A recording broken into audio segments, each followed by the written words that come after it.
नमस्कार, स्वागत है आपका अपनी पाठशाला में।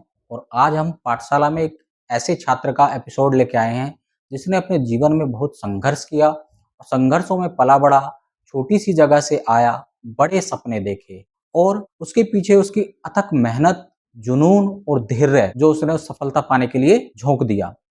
हम मिल रहे हैं एक ऐसे युवा से जिन्होंने एसएससी सीजीएल 2024 को क्रैक किया और एक्साइज डिपार्टमेंट में तैनाती पाई। हम उनके संघर्ष की कहानी उन्हीं की जुबान जानते हैं। तो बहुत बहुत स्वागत है आज के कार्यक्रम में श्री मयूर वर्मा जी का। Thank you sir for inviting me for this interview. Mayur ji, हम अपने श्रोताओं को आपके संघर्ष की कहानी सुनाना चाहते हैं कि आपने कितना संघर्ष किया इस सफलता को पाने के लिए। तो कुछ क्वेश्चंस हम पूछेंगे बेसिकली आंसर से श्रोताओं को, और उन छात्रों को जो विशेषकर पिछड़े क्षेत्र से आते हैं, सुविधाओं का अभाव है, उनको मोटिवेशन मिले, जुनून उनके सर पे चढ़े सफलता पाने का। तो आज के कार्यक्रम में एक बार फिर स्वागत करते हैं। तो मयूर जी, मैं चाहूंगा आप एक बार अपना परिचय दें और आप कहाँ से आते हैं, आपका फैमिली बैकग्राउंड हमारे दर्शकों को एक बार बताएं। सर मेरा नाम मयूर वर्मा है। मैं टाउन डिवाइस का रहने वाला हूँ, जो डिस्ट्रिक्ट बुलंदशहर के अंदर आता है। एंड मेरी बेसिकली जो एजुकेशन हुई थी वो गवर्नमेंट स्कूल में ही हुई है। आपने एसएससी सीजीएल की तैयारी कब से शुरू करनी चालू की और कितना समय एक छात्र को सीजीएल की तैयारी करने के लिए देना चाहिए? After completing my graduation I started preparation for the SSC exam due to some aspirant are aspire to become a inspector या पीओ एक्सेट्रा। तो बेसिकली ये था सर, उनको देखने के बाद फिर लगा कि मुझे भी कुछ करना चाहिए, पढ़ना चाहिए इसके रिगार्डिंग, जो कि काफ़ी जैसे सुना था कि इंस्पेक्टर की जॉब काफ़ी मतलब क्या कह सकते हैं सर, प्रेस्टिजियस अब हमारी प्रेस्टिजियस सोसाइटी में जॉब है, मानते हैं सरकारी मानते जॉब। हैं सर। तो इस वजह से फिर मैंने भी सोचा था उसका प्रिपरेशन करने के लिए। और ये तो इस भी एक वजह से सत्य है हमारे यहाँ, हमारे इस जिस एरिया से हम आते हैं कि हाँ, अगर आपकी सरकारी जॉब नहीं लग पा रही है तो शादी होना भी मुश्किल हो जाता है। ऐसा ऐसा हमारे यहाँ माना जाता है और देखो हाँ, तो वास्तविकता भी है ही है। सर हाँ, तो माइंड में तो लोगों के रहता ही है मतलब गवर्नमेंट जॉब का। तो मतलब मेन रीज़न वही था, तो दैट्स द रीज़न मतलब फिर प्रिपरेशन स्टार्ट की। आपने जब प्रिपरेशन स्टार्ट की तो शुरू में आपको क्या चुनौतियां रही कि क्या पढ़ें, कैसे पढ़ें, क्योंकि आप चुनौ साइंस बैकग्राउंड से हैं यस और जीएस साइंस बैकग्राउंड वालों के लिए जीएस एक सबसे बड़ी चुनौती होती है, क्योंकि मैथ और रीजनिंग उनका बहुत अच्छा होता है, इंग्लिश भी अच्छी होती है। लेकिन चूंकि उन्होंने जीएस कम पढ़ी हुई होती है तो उनका एक पोर्शन साइंस वही केवल स्ट्रांग होता है। बाकी आप इकोनॉमिक्स लो या पॉलिटिकल साइंस या ज्योग्राफी, हिस्ट्री, ये सब उनको ऐसा लगता है कि मैं इसको कैसे कवर कर पाऊंगा। तो आप हमारे श्रोताओं को एक बार बताइए कि आपने किस तरीके से इन चीज़ों को कवर किया? Sure sir.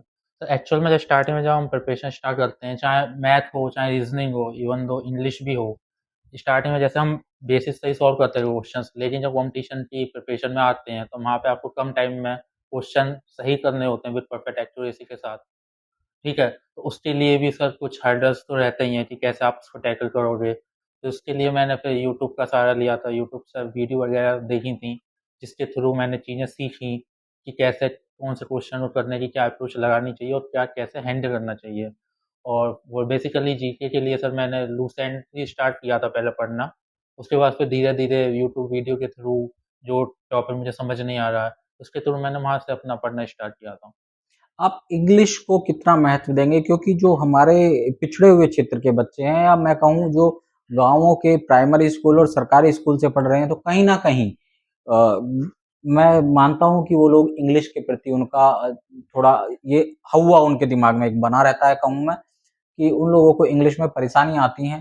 तो इंग्लिश के लिए आप बच्चों को क्या सुझाव देना चाहेंगे इंग्लिश पढ़ने के लिए? स्टार्टिंग से जब मैंने प्रिपरेशन स्टार्ट की थी, तो मेरी भी इंग्लिश काफ़ी मतलब एवरेज थी। ऐसा नहीं था कि मुझे ऐसी कुछ ख़ास इंग्लिश आती थी। फिर धीरे-धीरे मुझे भी काफ़ी परेशानी हुई थी चीज़ों को समझने में। पहले भले ही मैं इंग्लिश न्यूज़पेपर होता था, उसका एक पेज पढ़ने में मुझे घंटा लग जाता समझने में, वर्कैब अच्छी नहीं थी।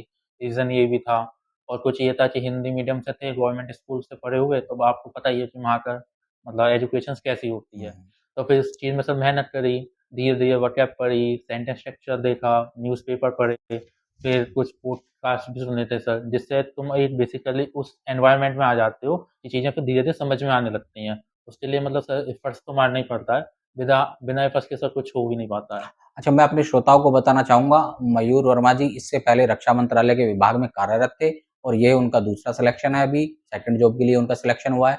तो क्या आपके ऊपर कोई मानसिक दबाव रहा नौकरी को लेकर? तो थोड़ा बहुत तो रहता ही है, जब हम प्रिपरेशन स्टार्ट करते हैं फिर काफ़ी फेलियर भी देखते हैं और फिर कुछ फाइनेंशियल कंडीशंस भी अप डाउन्स रहती ही हैं, तो फिर मेंटल प्रेशर तो रहता ही है ना कि आपको समहाउ एग्ज़ाम निकालना है एंड क्रैक करके मतलब ये जॉब लेनी है, सो अ, दैट कुछ फाइनेंशियल जो कंस्ट्रेंट आ रहे हैं वो सम आउट हो जाए मतलब। आपकी डेली पढ़ाई की दिनचर्या कैसी थी? आप किस तरीके से आपने टाइम को डिवाइड कर रखा था सब्जेक्ट्स के बीच? और इवन आप तो जॉब भी कर रहे थे, तो साढ़े 8 घंटे की जॉब भी आप करते ही थे, तो फिर आपने कैसे-कैसे मैनेज करा? ये आप एक बार हमारे दर्शकों को कुछ बताइए। ये था सर, जैसे ऑफ़िस में था तो ऑफ़िस में मैं टाइम निकाल लेता था हिस्ट्री के लिए, कि मुझे ये था कि मैं ऑफ़िस में जैसे मैथ्स एटसेट्रा कर लेता हूँ या इंग्लिश पढ़ लेता हूँ, और रूम पर जाके मैंने जीके पढ़ लिया या फिर मैंने रीज़निंग या पीवाईक्यू के प्रीवियस ईयर क्वेश्चंस कर लिए रूम पर जाके। तो सर यही मतलब टाइम शेड्यूल रहता था कि मुझे कुछ पोर्शन ऑफ़िस से निपटाना है, तो पोर्शन मुझे अपने रूम पर निपटाना है। मयूर अरोड़ा जी, आप मॉक टेस्ट को कितनी अहमियत देते हैं? सर मॉक टेस्ट में काफ़ी अहमियत देता हूँ। सबसे पहले तो यही है कि मॉक टेस्ट आपको बताते हैं कि आपकी एक्चुअल प्रिपरेशन है कहाँ पर, कि आप मतलब स्टैंड कहाँ पे कर रहे हो। क्योंकि भले ही आपने कितना भी सिलेबस कंप्लीट कर लिया हो, कितने भी क्वेश्चंस लगा लिए हों, आप मॉक टेस्ट में जब आप देते हो तो आप बेसिकली उस एनवायरनमेंट को फ़ील करते हो कि हाँ, मुझे इतने टाइम बाउंडेशन है, मुझे ये क्वेश्चंस निपटाने या सॉल्व करने हैं। तो उससे आपको अपना ही एनालिसिस पता चलता है कि इस समय मैं स्टैंड एक्चुअल में कर कहाँ पे रहा हूँ, ड्यूरिंग परसेंटाइल मैच करके अभी। क्या आपने कभी कोई टाइम टेबल भी बनाया था इस स्ट्रैटेजी को लेकर? No sir. ओके। जब आपका सिलेक्शन हुआ तो आपका रिएक्शन कैसा था या आपके घरवालों का रिएक्शन कैसा था? सर खुशी तो होती है कि हाँ, जब आप काफ़ी स्ट्रगल कर रहे होते हैं, आपको एक जॉब मिल जाती है, तो रहता ही है कि चलो एक जॉब तो मिली फाइनली, तो घर वाले भी खुश थे एंड मैं भी खुश था। और ये खुशी भी दोगुनी हो जाती है जब जब आपका बैकग्राउंड एक बहुत साधारण हाँ, रहा हो। नॉर्मल रहता मेरा मानना है कि ये खुशी भी दोगुनी हो जाती है। है। यस। आप उन छात्रों को क्या संदेश देना चाहेंगे जो बार-बार असफल हो रहे हैं, नहीं हो पा रहा है किसी कारण से? कई बार किसी का 0.25 नंबर से भी रह जाता है, मेरे एक जानने वाले हैं उनका 0.25 नंबर से सिलेक्शन रहा, तो उन लोगों के लिए आप क्या कहना चाहेंगे? इवन तो सर मेरा भी रहा था 0.02 से भी मेरा सिलेक्शन रुका है काफ़ी जॉब्स में। तो सर रहता ही है, लेकिन वही आप वर्क हार्ड करते रहिए, सफलता तो कभी न कभी आपको मिल ही जाएगी, बस लगे रहना परसिवरेंस के क्या साथ। आप आगे भी किसी परीक्षा के लिए तैयारी कर रहे हैं? हाँ सर, फिलहाल तो कर ही रहा हूँ, अभी अगेन सीजीएल देना है फॉर बेटर पोस्ट। अगर आप कुछ शब्दों में अपनी पूरी यात्रा, जो आपकी अभी तक करियर को लेकर रही है, कहना चाहें, तो किस तरीके से आप इसे व्यक्त करेंगे? तो बेसिकली यही कहूँगा, जिन्हें कुछ अप डाउन्स रहते ही हैं, बस वो अपने ऊपर होता है कि आपको उनको टैकल कैसे करना है। अपना माइंड काम रख कर, अब जो भी हर्डल्स हैं वो तो सर आपको मतलब गो थ्रू उनसे होना ही है, लेकिन उस एनवायरनमेंट को आप कैसे डील कर रहे हो मैटर वही करता है। इन अ नटशेल में ये कहूँगा, अमेजिंग ही रहा। तो ये थी मयूर वर्मा जी की कहानी, जो एक साधारण बैकग्राउंड से आते थे और उन्होंने अथक प्रयास किया, एक जुनून बना लिया सफलता को और सफलता पाई। मैं उन युवाओं के लिए इन्हें प्रेरणा मानता हूँ जो संघर्ष कर रहे हैं और सफलता से कुछ कदम दूर हैं। आपको अगर मेरा वीडियो अच्छा लगा हो तो लाइक कीजिएगा, चैनल को सब्सक्राइब कीजिएगा। हम मयूर वर्मा जी को उनके उज्जवल भविष्य की कामना के लिए धन्यवाद देते हैं। धन्यवाद।